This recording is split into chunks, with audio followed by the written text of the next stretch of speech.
대통령이 저는 좀 이해할 수가 없었어요.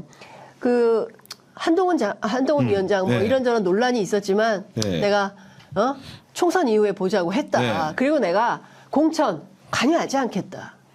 얘기를 했습니다. 이런 얘기를 했어요. 네. 아니 대통령이 공천에 관여 안 하는 거 너무 당연한 거 아닙니까? 이게 그렇죠. 무슨 은전을 베푸는 게 아니지 않습니까? 네. 어떻게 보셨습니까?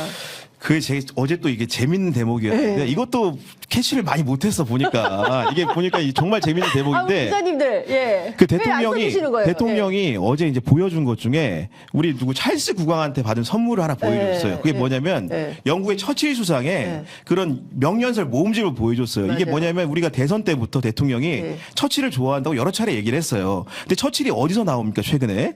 우리 한동훈 위원장이 비대위원장 수락 연설을 할 때 처칠의 명연설을 인용을 하죠. 그러면서 공포는 반응이고 용기는 결심이다 이런 얘기를 인용을 해서 어떻게 했냐? 이재명 같은 공포자적인 존재가 있는데 그래서 내가 용기 내서 나왔다 이렇게 말하는 거예요.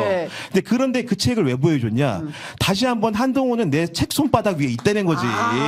한동훈이 내 손바닥 안에 있는 그러니까 책 안에. 쉽게 얘기해서 그런 메타포를 주면서 전화하지 않아도 이제 되는 사이라는 거예요. 그러니까 굳이 전화할 필요 없는 사이예요. 전화해서 확인할 필요가 없어요. 근데 제가 전화는 진짜 안 했다는 게 팩트란 걸 느낀 대목이 하나 있었어요. 어떤 겁니까? 뭐냐면 우리 특별감찰관실 문제를 얘기했는데 아니 제2부속실하고 두 가지를 얘기를 했는데 어제 한동훈 위원장이 나오는 관훈클럽 토론회를 보면 그 두 가지 제도회를 대안으로 내놓을 것처럼 말했어요. 대통령이. 근데 대통령이 뭐라고 얘기했습니까? 특별감찰관은 국회에서 정할 문제고 제2부속실도 실제로는 뭐 내가 하는 뭐 이렇게 아니고 태도가 문제였던 거지 실제로 제도가 필요하지 않다고 말을 해요. 만약에 전화하는 사이면 한동훈 위원장이 오전에 그 얘기 할 수 있습니까? 그렇죠. 이미 대답은 마쳤는데 그걸 보고 대통령이 정말로 너무 화났거나 화내서 그러니까 원인은 잘 모르겠습니다. 여하간 한동훈 위원장가 최근에 통화 안 하는 건 100% 맞다. 이런 확증을 가지게 된 거예요. 아니 이런 구배용 기자의 분석에 김은지 기자는 어떻게 보세요? 같이 평가를 동의하십니까? 공천에 관여하지 않는다라는 이야기는 이준석 대표식으로 말을 하면 너무 관심이 있다라는 이야기죠. 이 대표가 항상 이야기하는 게 있잖아요. 나는 돈에 관심이 없다고 말하는 사람들은 돈에 정말 관심이 많은 사람이고 윤석열 대통령이 자기랑 후보 시절 만났을 때 여론조사에 전혀 관심이 없다고 했는데 항상 여론조사 봤다. 이런 폭로를 한 적이 있거든요. 그러니까 공천에 관심이 없다, 공천에 관여 안 한다라는 이야기는 사실은 거꾸로의 욕망을 드러내고 있는 지점들이 있어 보인다는 거고요. 근데 그 이야기 굳이 왜 하냐?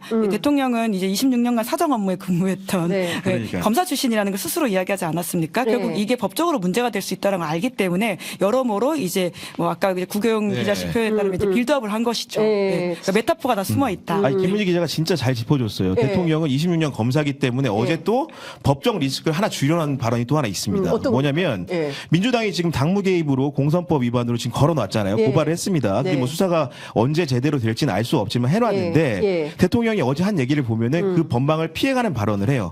한동훈과의 관계에 대해서 물어는 봤죠. 그랬더니 뭐라고 했냐? 그 실제로는 한동훈을 만난 게 누구예요? 우리 대통령 비서실장이 만났잖아요. 맞아요. 근데 비서실장이 만났다는 얘기를 한마디도 안 합니다. 그러면서 뭐라고 냈어요? 한동훈 비대위원장의 파트너는 정무수석이라는 말을 합니다. 실제로 그 사달에서 정무수석은 등장하지 않고 그 역할을 하지 않아서 문제라는 게 사실 중론이었어요. 그런데 그 당무 개입 부분이 문제가 되자 이 부분에 대해서 공식적인 파트너가 누군지를 알려줍니다. 그리고 이제 아까도 말했지만 총선 후 끝나고 보자고 했다.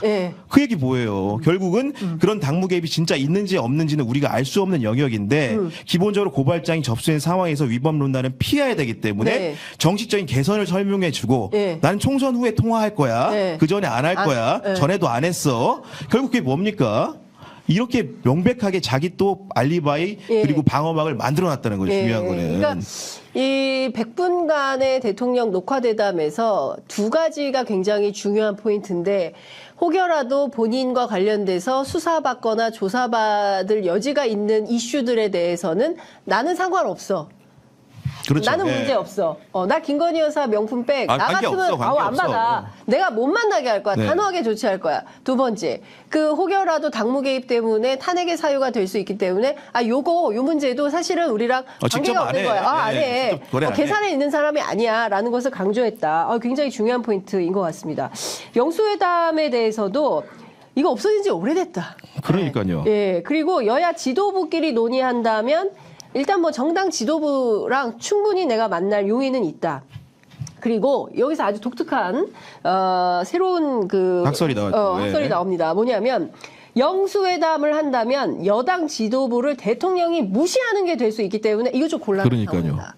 저 처음 들어봤어요. 저 여기서 머리를 쳤잖아요. 예. 이런 참모들이 굉장히 수준이 높은 분들이에요. 굉장히 그러니까 언론의 상상을 뛰어넘는 발상을 한다는 거는 초월적인 발상인데 저는 정말로 이게 좋은 표현에서는 우리나라 핵심 인재들이 여기 다 있다고 생각합니다. 예. 이 정도의 생각을 해낼 정도면 예. 어마어마한 분석력이다. 네. 예. 네. 그러니까요. 어떻게 보세요? 아니, 대통령의 분석력이죠. 왜 대통령실의 분석력이라고 말씀하십니까? 네. 대통령은 하나도 지금 답변지를 보지 않고 직문즉서를 하셨는데. 그러니까. 그렇죠. 예, 죄송합니다. 제가 잘못 정정하겠습니다. 보셨네. 예. 대통령이었습니다. 예.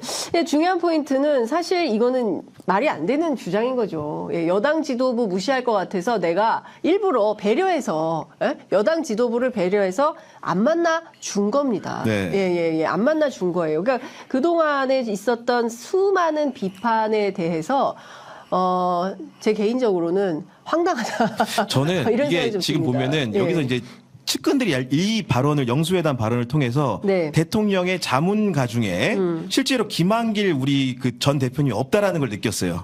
왜 그랬냐? 예. 우리 김한길 대통합위원장 같은 경우에는 아시겠지만 우리 장기님 잘 아시겠지만 네, 예. 이제 새정치민주연합을 했어요. 그때 안철수 대표를 차렸을 때 네. 뭘 했냐?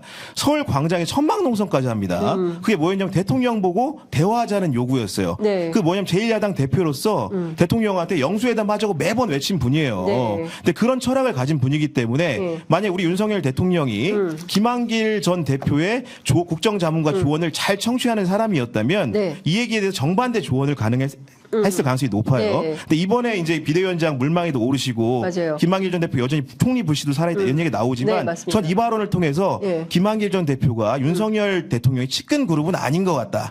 이런 진단을 좀 해봤습니다. 예. 그렇군요. 요거 좀 추가 취재가 필요한 영역인 것 필요하죠. 같아서 네네. 한번 해보도록 하겠습니다. 예.